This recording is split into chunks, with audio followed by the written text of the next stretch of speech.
Hello everybody, my name is Marlo and welcome to episode 27 of Techtopia.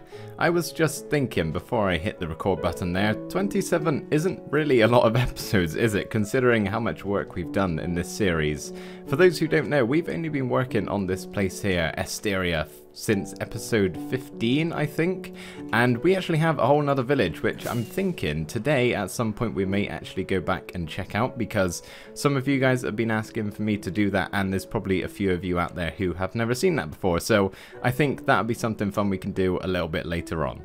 So there is one slight change in how the village looks for today's episode. It's actually the tokens here. I have installed a resource pack created by Neth Robinson. He sent me this on Twitter and I absolutely love how these look. Pretty much it changes all of the tokens that you put above a building to a different style, which I really like what he's done here for all of them. I'll quickly go around and show you the main bunch of them that I can find. And yeah, I just think they look quite a lot better than the original ones. Not that the original ones are bad, but I feel like these just blend in a little more and don't stand out quite as much. And yeah, they are all very cool looking and I love the pixel art he's done here. So I will do my very best to remember to put a link to this in the description. So you can download it and install it into your Techtopia world if you like the look of these. But if I happen to forget, which there's a good chance I do because I'm pre-recording quite a lot, this right here is his Twitter handle. So you can go over there and I'm sure he'll have an easy access download for you to get. This building right here is the village library, and I honestly have never really been a fan of this building too much. It's very peculiar looking. It's cool and all, it's very unique, but yeah, it's not particularly my favorite. And honestly, I've been thinking of redesigning this thing for quite some time, but I don't think I really want to, but I would like to have a bit of a better looking library because it is such an important building in the village. I think we could do a bit better than this. So as I'm sure it's in the thumbnail, I've got something that's a little more grand than this one. Whilst we build this in the background, I thought I would tell you guys a bit about my trip to Norway. So at the time you guys are seeing this video, I would have been back for a couple of weeks now, but at the time I'm currently speaking, because I pre-record this series a lot, I haven't long got back. So at the start of February, I went up to Tromsø mainly in order to see the Northern Lights, but also to check out the town, walk around a bit, and it was such a lovely place. It snowed quite a lot as well, which was really nice because we don't get a lot of snow here in England, so that was very nice to experience. So loved the town, loved the weather, but as I said, the main reason we went was to try and chase the Northern Lights and see the Aurora Borealis. So we went on a guided tour as opposed to driving ourselves around. Didn't really know what we're looking for, nor have we ever drove in those conditions before, so didn't really think that was wise. So yeah, we went on a guided tour and we got in the van. The first thing our guide said was, "It's not looking good," which isn't really ideally what you want to hear when about to see the Northern Lights or go try find them. So we had every variable in our favour apart from clear skies. The solar winds were high, the magnetic pull of the earth was strong, the sun was sending off plenty of solar flares, we could get away from light pollution.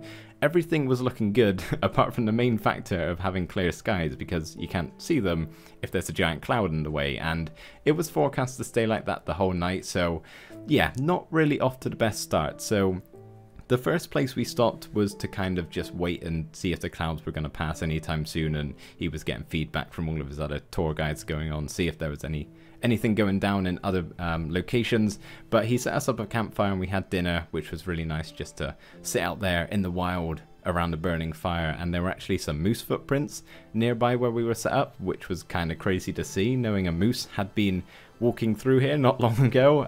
They're one of my favorite animals, so yeah, really found that quite interesting. But we had dinner and then we got back in the van and kind of just set off to several locations, and I think it was the second time when we stopped off where we saw them the best. So we got out of the van and immediately 3 wild reindeer ran in front of us, which was kind of crazy to see that. And yeah, and then not even a minute later there was the gap in the clouds that we found and it just lit up and it was magical.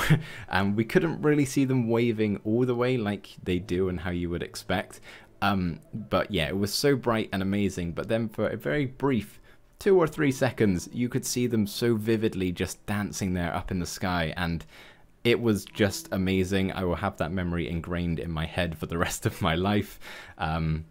So yeah, that was the best we saw them. We stopped off at a couple other places and kind of saw them in the sky there, but you couldn't really quite see them. The only thing that makes the whole trip a little sour, and I know I shouldn't really complain about this because I'm so privileged to be able to go see them, just as that, but our guide said that if it had been clear skies, it would have been a full-blown light show because they were so strong and everything else was looking good.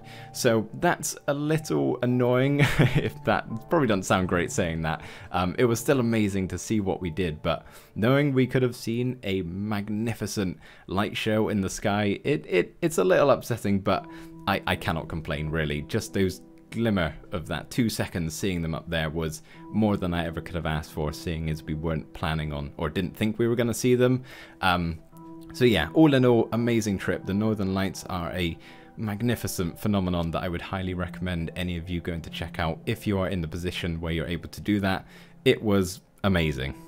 I think it's safe to say that this building is definitely the largest in the village now. It's not the tallest, however. I purposely made it smaller than our central tower here. Had to have that one being the tallest, otherwise, well, I should put this one in the center, but no, it's definitely the largest because this has some width to it as well. Takes up a lot of room. Hopefully I don't live to regret that. We should be fine. I mean, look how much space we have left, and we've already kind of got everything we really need in this village. We're kind of just filling it up at this point, but yeah, this is a massive building. I think it looks pretty cool. Let me know what you guys think. I know it's kind of similar to the town hall in a way, but it's really a lot different, but it's a pyramid, so I guess it's a bit similar. But yeah, you guys saw me do the inside. Hopefully the roof montage thing wasn't a little too disorientating. Or sorry, ceiling, not roof. It's very crazy to look at, but I think it looks kind of cool, honestly. I really quite like it. And I haven't put a crafting bench in here because I wanted to keep it perfectly symmetrical, and the crafting bench is only to make paper. We've got another library with a crafting bench in, so we don't need another here, and this does go up to 30 levels, so no need to worry about that. And funny story about all of these bookshelves here. So there are 152 bookshelves, I think, which equates to like nearly 7 stacks of leather, which a lot of cows died for that, right? It was a massacre, to be honest. So many died unnecessarily. Turns out I had a lot of books left over from when I raided the stronghold to go to the end. So yeah, I had like over 6 stacks of books just sat in a chest. So now I have a lot of leather that I don't really need. So RIP to those cows, but yeah, I think it looks cool with all of these bookshelves. Obviously they do only use the bottom levels here, so all of these ones above it are completely pointless, but if I'm going to build a library, I gotta have a lot of bookshelves in. We now need to go and buy the actual token. I have no idea how expensive this is. Ooh, these look cool when they're not enchanted and glowing. Oh, I really like how they look. You can get a better look at them now, I think. Okay, how expensive is the library? Have I gone past it? Library, 12 blocks of emerald. That's quite a lot. I think I have enough. I've got a good 4 stacks in here, I want to say. Yeah, that should be well over enough to make 12 blocks of emerald. So if we just hop over to our storage room and we can craft some of these up. So this will make, what, 20 something? Yeah, 25. So we only need 12. That will do us nicely. And we've still got 2 stacks remaining for anything else we want to buy in this episode. We're at the stage now I'm kind of getting enough emeralds not to really have to worry about it, which is nice. It's always a bit of a struggle in the start when you're scraping together little bits so you can get enough to purchase one little token. Let's actually make sure we buy the right one here. Library, there we go, and now we can go put this in place over here. I'm going to put it on the front here because I quite like looking at the item frames here. So place that one down, and there we go. I just peeked in the window at our under and out bar and in here, and this place is flooding with villagers. I haven't been in here in a very long time, and it's kind of strange coming into the tavern and hearing no music from the bard. We don't actually have a bard in this village, mainly because they are quite loud and annoying sometimes, but I'd like to get your guys' opinion. Should we get a bard? I'm not going to do it this episode, and probably won't be for a couple of after, because you guys know, pre-recording, blah blah blah. But yeah, does it annoy you guys when it's in the video? It doesn't bother me too much, but yeah, it can be a bit obnoxious from time to time, and they would get a big happiness boost from them playing their songs in here, so could be a good thing to do. Yeah, I know. It annoys me too. We can't have this in the center though, however, as it's an even build, but I can just move slightly to the right, and there we go. You wouldn't even notice a difference.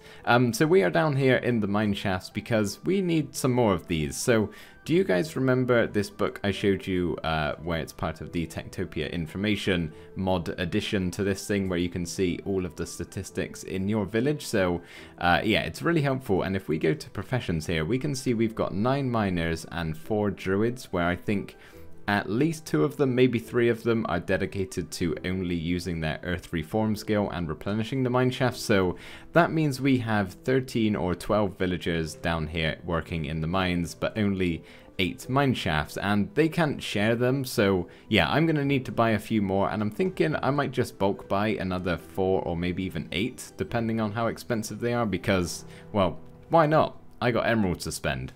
I don't actually have a lot of emeralds, do I? Because I just spent 12 emerald blocks on a token I don't really need. The other library almost, well, it doesn't get full up anyway. There's still plenty of room for the other villagers, so I could have just made this a purely cosmetic build, but there we go. It doesn't really matter. So the mine shafts are actually priced at 10 emeralds apiece.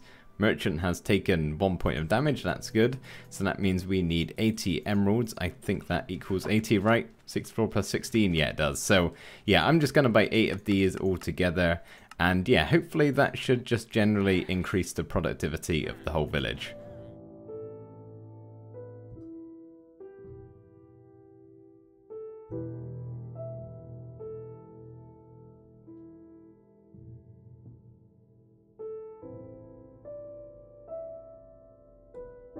We are about halfway through this episode now, so I think we're going to head on over to our old village and take a little look around there. But before we do that, I am certainly not going to break that log above my head. That thing's staying there forever. Just kidding. Who do you think I am? Some sort of psychopath? Oh, I can't hit. Oh, okay. I guess that's done then. I was trying to not hit it, but my axe is too good apparently. Thank you very much. So this right here is our first village we built in this world. It's called Mecklen's Vale after our very first villager, Mecklin Dalakalia, who is around here somewhere. We'll go find him in a bit. By the way, all of the damage my villagers are taking, that happens a lot over here. It's a regular occurrence, nothing to worry about. But yeah, I'm not going to go around showing you this in too much depth, otherwise we'd be here all day. So I'd recommend, if you want a closer look, going back to episode 14 where we finished this. There's like a nice little montage kind of showing off all of the main important parts of this place, and yeah, it's just a nice little thing with shaders on. So if you want a real close look at all of this, then go look at that. You can see this is what the bard sounds like. This is what 2 bards sound like, actually. I think they're trying to cheer each other up because they're both the saddest villager in the village.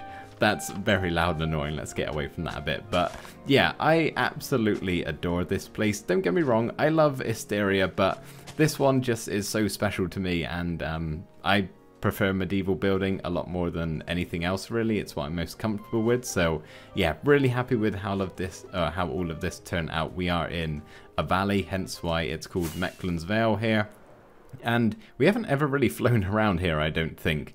That house up there is my mansion where I had all of my storage and my bed and whatnot. We've got a nice little marketplace over here. I think this is the school. Trying to show you very quickly. I think the horses have gotten loose from the carriage over here.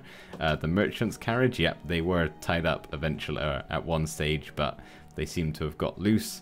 And yeah, that's pretty much all of it. I'm not going to show you too much, as I said, otherwise I will be here for, well, too long, and the episode will go on much longer than planned. But yeah, this is Mecklen's Vale. I guess real quick before we do head off, I should maybe go try find the man himself.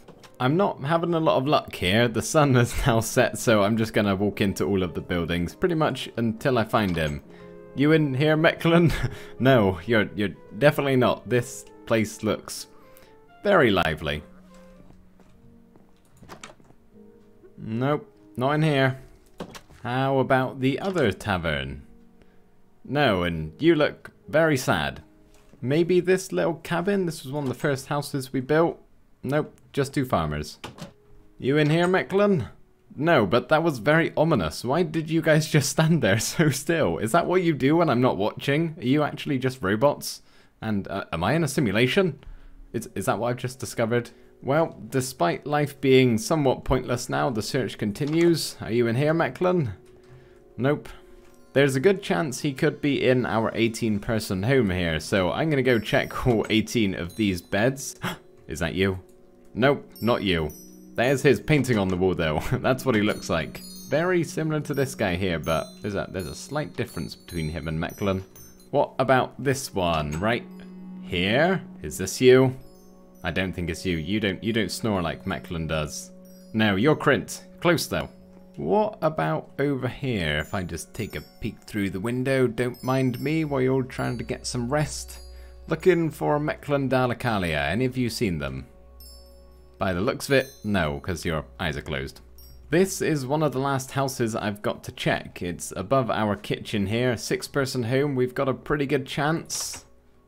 Oh, a lumberjack, a male lumberjack. I don't think we have more than 2 of those, so this must be Mechlin. It is! Hey buddy, how you been? Good? Taking care of the place when I handed you over the reins once I left? I'm visiting. You can wake up and say hello now. Mechlin? Mechlin? Come on buddy, wake up. Wanna say hello to you? I'll leave him a note, he'll be fine.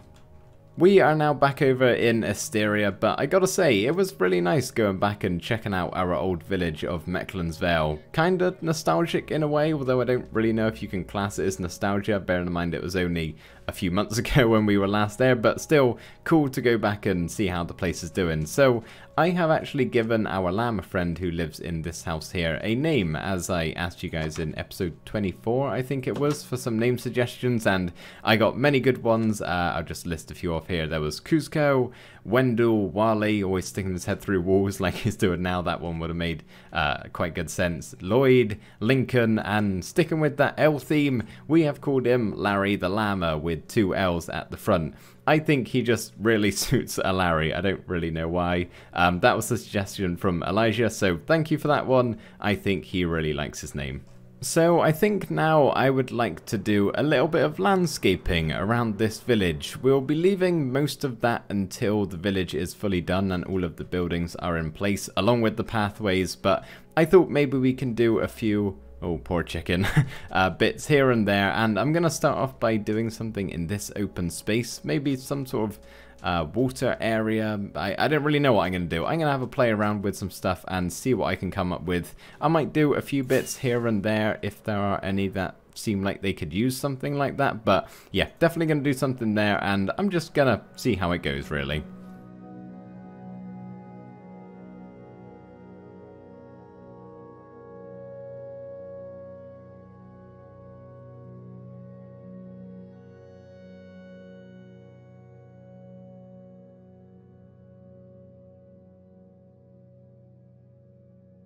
I went with a bit more of a green approach as opposed to a water one. I've actually done something water related over that way, which I'll show you in just a second, but I thought I would build a miniature garden of sorts that the villagers could go to if they wanted to get away from all of this sand once in a while and just hang out on some nice fresh grass. And it looks a little strange, I think, but I don't think it's too bad. This is meant to be as though the sand is brushed onto the grass. So, you know, when this first got in place, it was actually a perfect circle, looked very neat and tidy. And over time, as it's been used more, sand has just been brushed onto the grass and it's kind of ruining the look of it. But when it comes to actually building in Minecraft, it looks better doing it this way than just having a perfect semicircle, or not semicircle, oval, I should say. So, yeah, I went for that, and we got a nice little water feature here in the middle. Some miniature acacia trees which have some vines growing on, which I'll have to trim, put some string on once they're fully grown. Got a little picnic mat over here with some cups or bowls or something like that. Couple of chairs and table over here, and of course many flowers and lots of grass. Over here I've just made a little pond with a bridge going over to our very unusual looking Sphinx here. I haven't actually seen what you guys have said about this guy yet because the episode hasn't gone out as I'm recording this, but I'm really excited to hear what you guys say about this and see if you guys find him as funny as I do. He's definitely He's quite something, isn't he? But yeah, anyway, we've just got a little pond here with some lily pads and some sugarcane and a little bridge going over, which I think is a nice little touch. I know they could just walk around this way, but that's not the point. You got to use the bridge or you're not allowed in. And we've even got the almighty mega 4-high sugarcane. Whilst I was building the garden, my butchers kind of lost the plot a little bit. I don't really know what was going on, but their marbles went straight out the window for a little bit and they started starving all of the time. They were hitting walls, they were just not killing the animals. I think they turned on me at one point, but yeah, they're all fixed now. Everything seems to be okay. Feeling better, buddy? I think so. They're more with it today. Yeah, I have no idea what was going on, but there were animals everywhere and they weren't killing any of them. They were starving, as I said. So I put a block, I filled up this gap that we have here. I don't know if that was causing it or not. I also did a relog. I'm thinking, hello, that was more of an issue. But yeah, just in case this massive hole that we had in the wall previously was the problem, I've filled it up now, so hopefully that doesn't happen again, because they nearly died many times. If I didn't have my clerics, I think you would be in the ground right now. Don't want to be too morbid, but just being honest with you. Whilst I was building up the garden and the pond, I actually did something else in the village. As you can see, it's skipping towards me right now. So I spawned in this child here because for some reason we had a spare bed in the village. I have no idea why. I'm thinking I must have just miscounted the amount of hearts I placed down one time when spawning in a bunch of children. That, or I had a villager unknowingly die on me, but I would have noticed that, so I don't think that's the case. So yeah, we have Dungarth Phoenix who is eventually going to grow up and become an enchanter to work in our new grand library, and yeah, we can actually see how long that's going to take till he grows up. So it says here he's been alive for 3 days. Children take around about 5 days to grow up, so 2 more night cycles, he will be a nitwit ready to be given a job.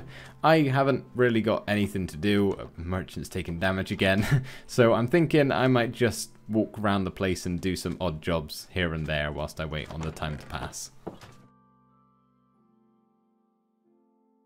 It's a bit strange doing this outro now because it's actually been a couple of days since that last clip. I was unable to record for a little while and didn't manage to wrap up the episode in time. So here we are 2 days later. Nothing has really changed other than, as you saw, I gave our child the Enchanter's token. I'm not sure where he currently is. I've been watching him for a little bit after I gave him the token, and he has come in here and done some work, but yeah, he's obviously got better things to do at the moment. But as you can see, the library itself is working. The villagers are doing some reading in here from time to time, and yeah, I really quite like this place, and I hope you guys did too, as well as everything else we did in this episode. But that's going to be it for this one, guys. I really hope you did enjoy it.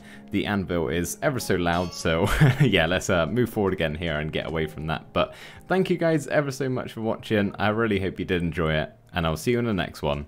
Bye for now.